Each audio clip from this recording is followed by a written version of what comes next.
Bonjour, bienvenue sur Comment fait-on, heureux de vous retrouver pour une nouvelle recette. Aujourd'hui, nous allons réaliser ensemble un cake aux légumes, les légumes les plus classiques que l'on peut trouver dans la maison. Quand je dis classique, c'est évidemment les oignons et le poireau et les carottes que j'ai râpées au préalable. Donc simplement, hein, vous les passez à la râpeuse et puis ça marchera. Pour le poireau, j'utilise que le blanc et comme vous pouvez le voir, je veux pas des gros morceaux. Donc vous voyez, en fait le poireau c'est comme les oignons, il y a plusieurs couches. Donc c'est le même principe. Et vous voyez, hop, j'en ai gardé un petit bout hein, pour vous montrer. Pour ceux qui ont l'habitude, vous passez l'étape. Ça c'est plutôt pour ceux qui commencent à cuisiner. Et vous voyez, en fait quand ça va cuire, ça va se détacher, vous voyez, voilà.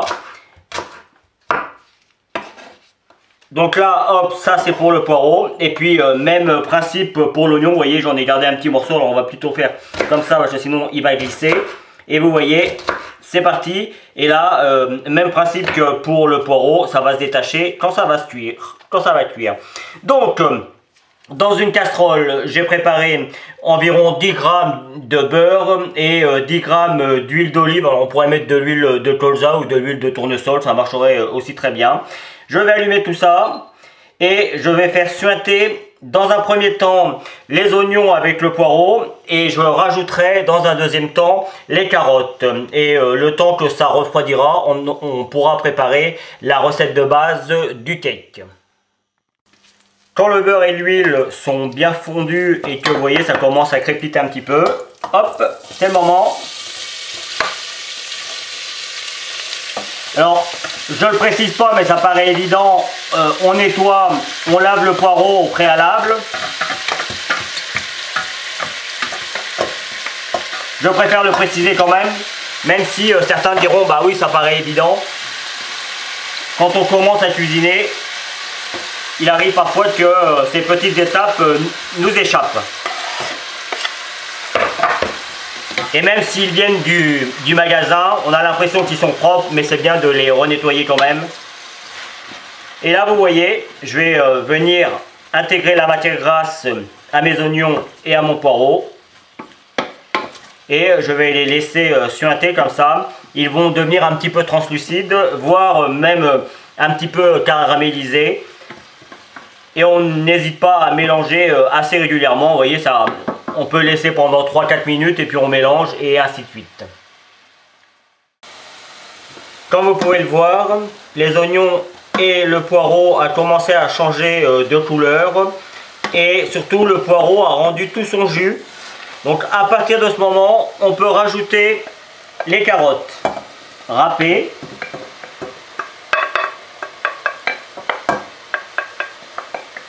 Hop. Voilà, on mélange et surtout je vais déjà donner un petit coup de sel histoire de saler mes légumes et de poivre.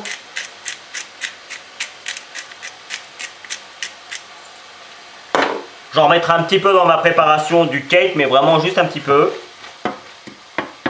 Surtout que si vous suivez mes recettes, vous savez que autant je fais attention avec le sucre pour les gâteaux, autant je fais attention avec le sel pour la cuisine.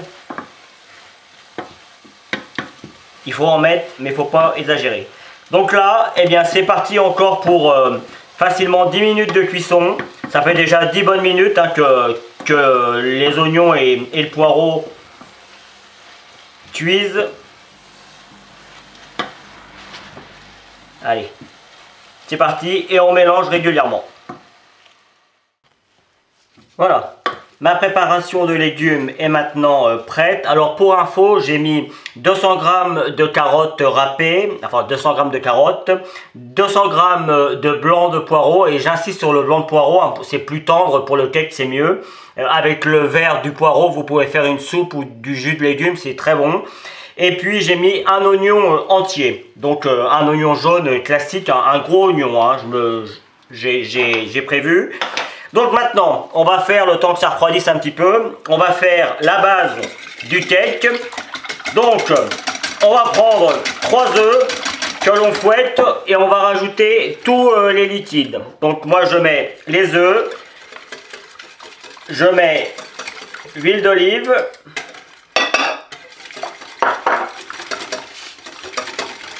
« 10 g d'huile d'olive que je mélange bien comme il faut. Je vais rajouter maintenant 8 centilitres de lait. Toujours en mélangeant. Hein.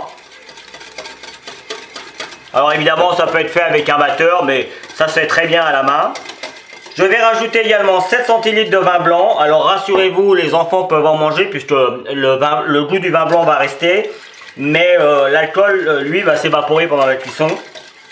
Si vous ne voulez pas mettre de vin blanc, vous pouvez mettre 15 centilitres de lait. Ça marchera très bien. Et je vais rajouter maintenant 150 g de farine ainsi que ma levure chimique, un demi-sachet. Donc il me semble que c'est des sachets de 10 g à peu près, donc ça fait 5 g de levure chimique. À quelque chose près. Hein. Et maintenant, je vais venir mélanger tout ça jusqu'à ce que j'obtienne une préparation homogène. Donc il n'y a rien de compliqué. Hein. On n'oublie pas, toujours on part sur le centre et on agrandit le cercle. J'ai pas tamisé ma farine parce que vous allez voir, il n'y aura pas de grumeaux. Si vous faites bien comme je vous dis, on met vraiment la farine tranquillement. Et puis à la fin, on donnera un coup très vigoureusement et il n'y aura pas de grumeaux. Et voilà. Et voici ce que cela donne. Je vais rajouter un petit peu de sel. Un petit peu puisque j'ai déjà salé et poivré ma première préparation de légumes. Mais c'est bien d'en mettre un petit peu quand même. Il faut que ce soit assaisonné, c'est important. Alors, pour ceux qui... Là, le but, c'est de faire un cake végétarien. Hein. Alors, il faudrait qu'on m'explique ce qu'il y a comme différence entre végétalien et végétarien. Je sais qu'il y a une différence, mais c'est assez subtil. Je sais, dans le régime végétarien, on peut mettre des œufs. D'où l'intérêt de mettre des œufs. En revanche, normalement, et si je ne me trompe pas, on ne met pas de produit animal. Donc moi je ne vais pas mettre de fromage, mais sachez que si vous aimez le fromage, rien ne vous empêche d'en mettre. Vous pouvez mettre 100 g de fromage râpé, ça marchera très bien et ce sera très bon. Vous pourriez également, pourquoi pas, mettre de la feta avec les légumes, ça ira très bien. C'est d'ailleurs peut-être une recette que je ferai à l'avenir. Et donc, il y a deux écoles. L'école de ceux qui mettraient les légumes, la pâte et puis une couche de légumes et ainsi de suite. Mais comme vous pouvez le voir, la pâte est quand même assez liquide. Donc le risque, c'est que les légumes retombent complètement au fond. Donc moi, c'est pas cette base-là que j'ai pris. Je vais tout mélanger.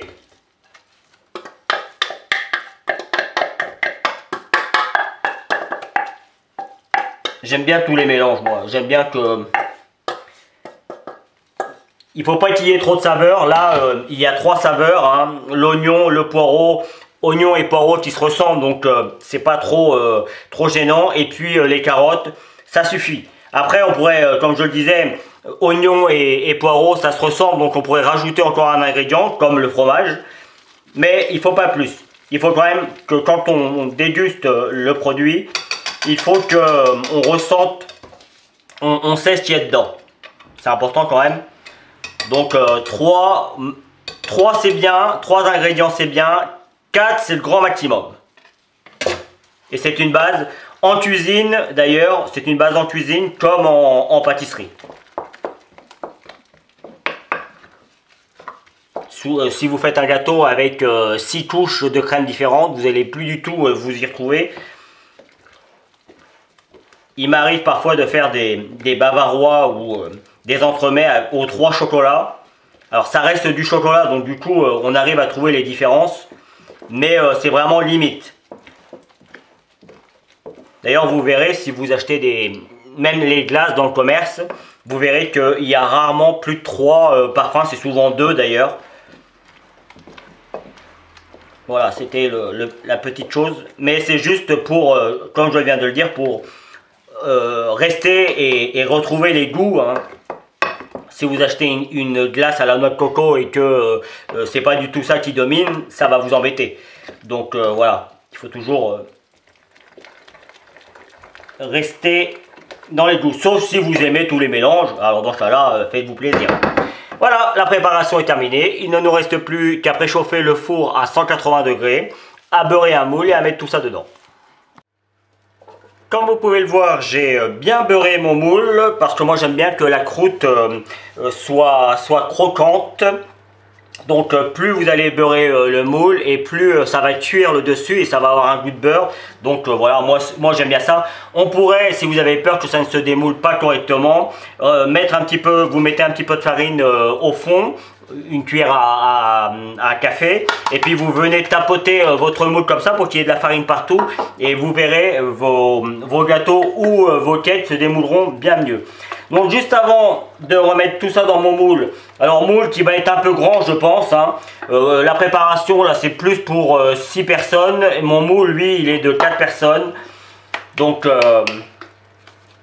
après à vous de vous adapter, et puis vous voyez, sans en mettre partout, on essaie de faire attention, ouais. Et là vous voyez tous les légumes sont vraiment mélangés, c'est cool, et vous voyez hop, je vais arrêter ici, puisque le principe c'est que le cake monte encore, donc ça sert à rien de le mettre jusqu'au bout. Comme vous pouvez le voir, là, il m'en reste à peu près pour 2 personnes, donc moi je vais faire dans un autre petit moule, je vais m'adapter. Il faudrait que je vous donne les dimensions du moule tout de suite, comme ça ce sera fait. Alors 8 cm de haut, 15 cm, alors c'est juste aux extrémités, hein, c'est important, donc du coup ça fait 14 cm à l'intérieur, et donc 8 cm, 14 ou 15 cm de longueur et 9 cm ou 8 cm de largeur, donc vous savez tout. Donc maintenant j'ai préchauffé mon four à 180 degrés, place à la cuisson, et là pour quelque chose d'assez imposant comme ça, il faut au minimum 40 minutes, mais on peut aller jusqu'à 1 heure, ça dépendra après des fours, hein. Vous avez la petite astuce du couteau, si au bout de 40-45 minutes vous pouvez commencer, vous prenez votre couteau, vous l'enfoncez dans votre cake, souvent au milieu, c'est souvent là que c'est le moins cuit, là où il y a la boule se forme le plus, et si votre couteau ressort parfaitement sec, enfin je veux dire sans pâte, c'est que c'est cuit. Si votre couteau ressort avec de la pâte, c'est qu'il faut encore le laisser cuire. Si jamais c'est trop cuit, comment dire, c'est pas cuit mais que le dessus a déjà pris de la couleur, ce qui peut arriver dans certains fours, n'hésitez pas à mettre un papier aluminium sur le dessus, et de cette manière l'intérieur va continuer à cuire mais le dessus sera protégé et arrêtera de prendre de la couleur. Vous savez tout, place au four et on se retrouve pour la fin de la vidéo, et j'en découperai une part ou deux pour vous montrer comment c'est à l'intérieur.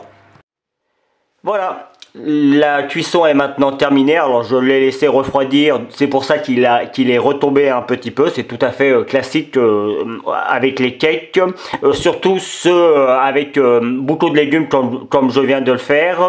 Donc avant que j'oublie, la cuisson a été d'1 heure et quart.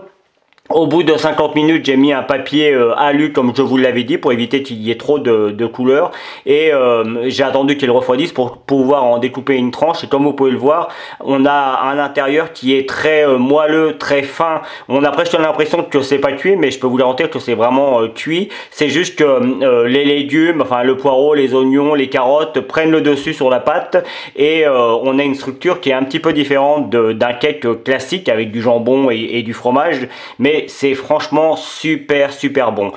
J'ai l'habitude d'en faire, je mets pas toujours autant de légumes, mais franchement là c'est bon, on a vraiment l'impression de goûter un bouillon tellement les légumes s'infusent dans la pâte.